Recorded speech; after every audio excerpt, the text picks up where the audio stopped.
Greetings my little gourmets. We're going to do some baking, and we're going to bake something sort of traditional for Christmas. We're not making a Christmas cake, okay? We're going to make some gingerbread cookies, but these are going to be effectively gluten-free gingerbread cookies. They could be made as if you prefer paleo, but I can't guarantee some of my ingredients are, but it's certainly going to be gluten-free. We're going to be using coconut flour, almond flour, coconut oil, some light brown sugar. That's where if you want to make it paleo, use coconut sugar, but I haven't got any of that. What else we got? Almond flour, blah, blah, blah, blah. And then we've got a variety of like spices, if you like. I've got some ground cinnamon, I've got some baking soda, I've got some allspice, quite a bit ground ginger, because obviously they're gingerbread, or ginger cookies, a bit of salt, some vanilla extract, and some black treacle. Okay, so you're going to need a large bowl. You want your oven on, excuse me, at 180, and we're going to need some baking sheets, but you also want some parchment paper for when we roll it.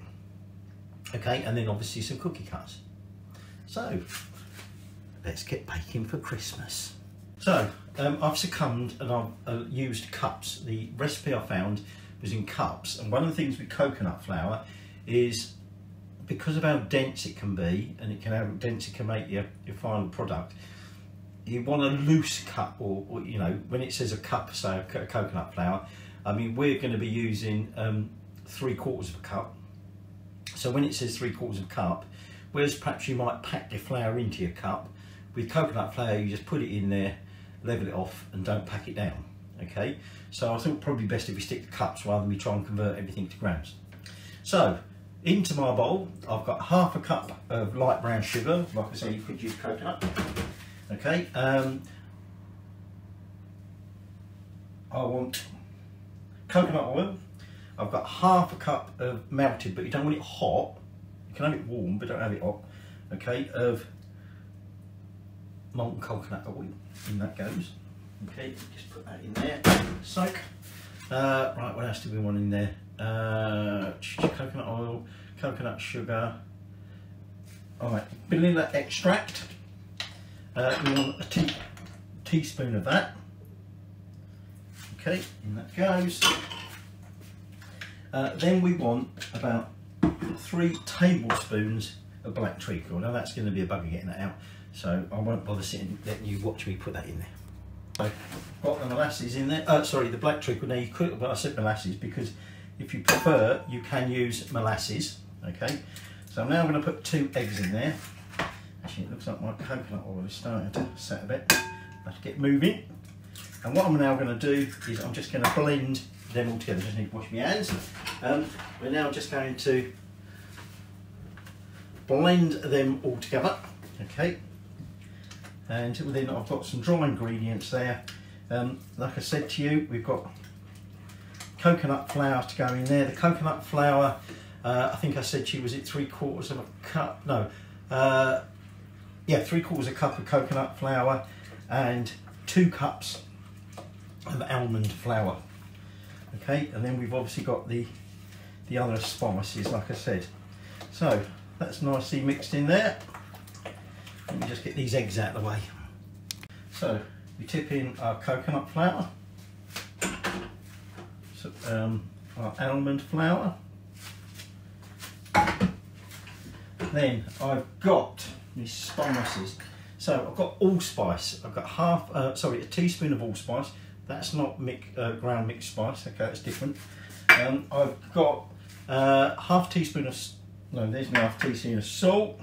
I've got 2 teaspoons ground ginger. I've got half teaspoon of bicarbonate of soda, and then I've got some ground cinnamon. I've got a teaspoon of that. So all we're going to now do is just combine these and make sure they're all nicely mixed together to make a nice firm cookie dough. And that's all our ingredients. Like I said, we're going to roll this, and we're then obviously going to cut it into some shapes. Okay, whatever you want to do, to be honest. Just making round cookies. But since it's sort of Christmas time, I think I'm going to do some gingerbread men and some stars. Okay, so when we roll it, we will roll it between 2 sheets of greaseproof. Okay, and then we will transfer it onto a baking mat, either greaseproof or I'll probably use my silicone mats, and then they will go in that oven at 180 for about how long was it, about 10 minutes, 8-10 minutes, until they're cooked. There's a little white lump or something in there, can't work out what it is. Probably a lump of flour. So let me just make sure I've got that all blended together. So there's a sheet of that, and what I'm going to do is I'm just going to take a portion of that, put it on there, and then we're just going to roll that out. We want that about 1/4 inch thick, okay? So don't roll it too thin, fast crisping it. And then I've got my baking sheet here, and what we're going to do, keep that obviously for the other batch. I've got my cookie cutters, and like I said, I'm going to make some gingerbread men. So I'm going to cut these out, and then we're just going to transfer them onto the baking sheet. Now these are quite soft, so I'm transferring them by a palette knife. Okay, you have to be careful, they do want to break. I've broken one already, so I'm only going to put 9 on that tray, not because they're going to spread or anything, but simply just because they're a bit delicate, like I say.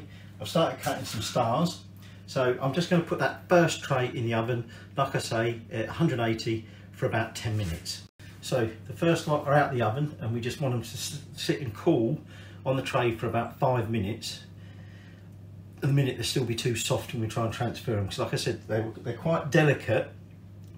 The dough is quite a sort of crumbly dough, and so now they're cooked, we just want to let them harden up a little bit first, and then we'll put them on a wire rack. So second batch has gone in, I've still got some more to go in the oven, so we'll catch you when it's time to do a bit of tasting. So I had some sort of scraps left over, so I just made a little dinky cookie to taste. That one's still a bit warm, a bit soft. The last batch are just cooling now. I'll give them a light dusting with some icing sugar, because it is Christmas after all. I didn't actually get. In fact, you shouldn't even have your Christmas decorations up when I'm filming this. But of course, when you view these, it will be Christmas, because I'll show put it out then. They've got a sweetness to them, which I think is the coconut oil. It's not overly gingery, so if you like it quite gingery, I suggest you add some more. But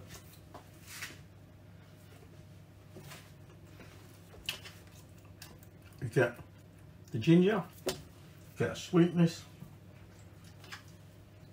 There you go.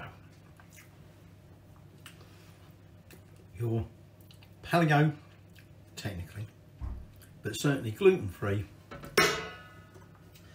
gingerbread cookies. Merry Christmas.